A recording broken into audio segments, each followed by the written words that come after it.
Bonjour à tous.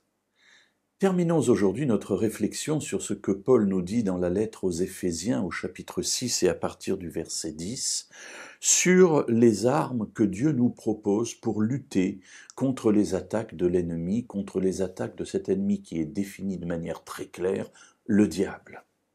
Alors hier, nous avons vu les armes qu'il met à notre disposition, la vérité, la justice, les bonnes dispositions, la foi, le salut et enfin la parole de Dieu. Mais j'allais dire, il manque quelque chose. Alors il ne manque pas, puisque c'est ce que nous allons lire aujourd'hui. Paul l'a dit, Paul évidemment le sait.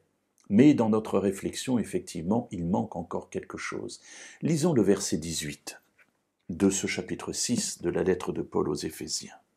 « Priez en tout temps, par l'Esprit, avec toutes sortes de prières et de supplications. Veillez-y avec une entière persévérance. » Alors, Paul a parlé de tous ces éléments, il les a comparés à la panoplie de l'époque, le casque, l'épée, la ceinture, la cuirasse, etc. Et puis il termine par quelque chose qui n'a pas d'équivalent dans la cuirasse ou dans l'armement du soldat de l'époque. Priez en tout temps, par l'Esprit, avec toutes sortes de prières et de supplications. Priez avec des prières. Alors, c'est un peu évidemment redondant.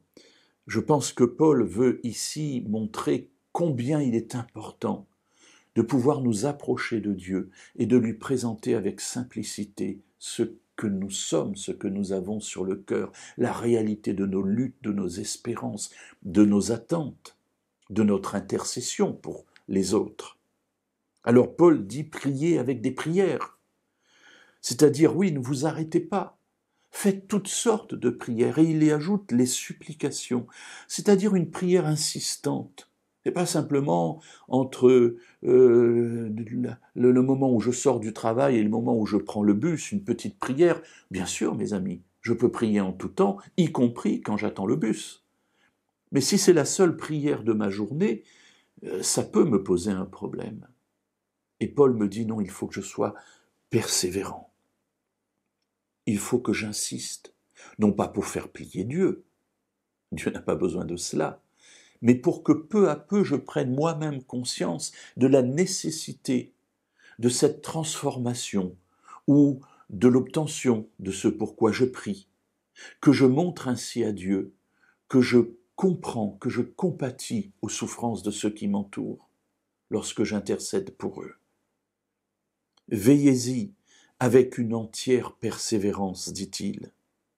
Oui, mes amis, à quoi nous sert-il de combattre si la prière n'est pas là pour nous soutenir dans notre communion avec Dieu? Peu à peu, ces armes que Dieu nous a données, je les délaisserai pour reprendre mes armes anciennes, pensant qu'elles sont plus efficaces. Il faut donc que je nourrisse ma vie de lutte avec Dieu par une communion sans cesse renouvelée au travers de la prière. Et cette dernière arme, encore une fois qui n'a pas son équivalent dans la panoplie du soldat de l'époque, cette dernière arme, Paul va nous la détailler de manière très claire. Priez en tout temps, dit-il, par l'Esprit, avec toutes sortes de prières et de supplications. Veillez-y avec une entière persévérance. Alors, nous serons entièrement capables de résister au diable et aux traits enflammés du malin.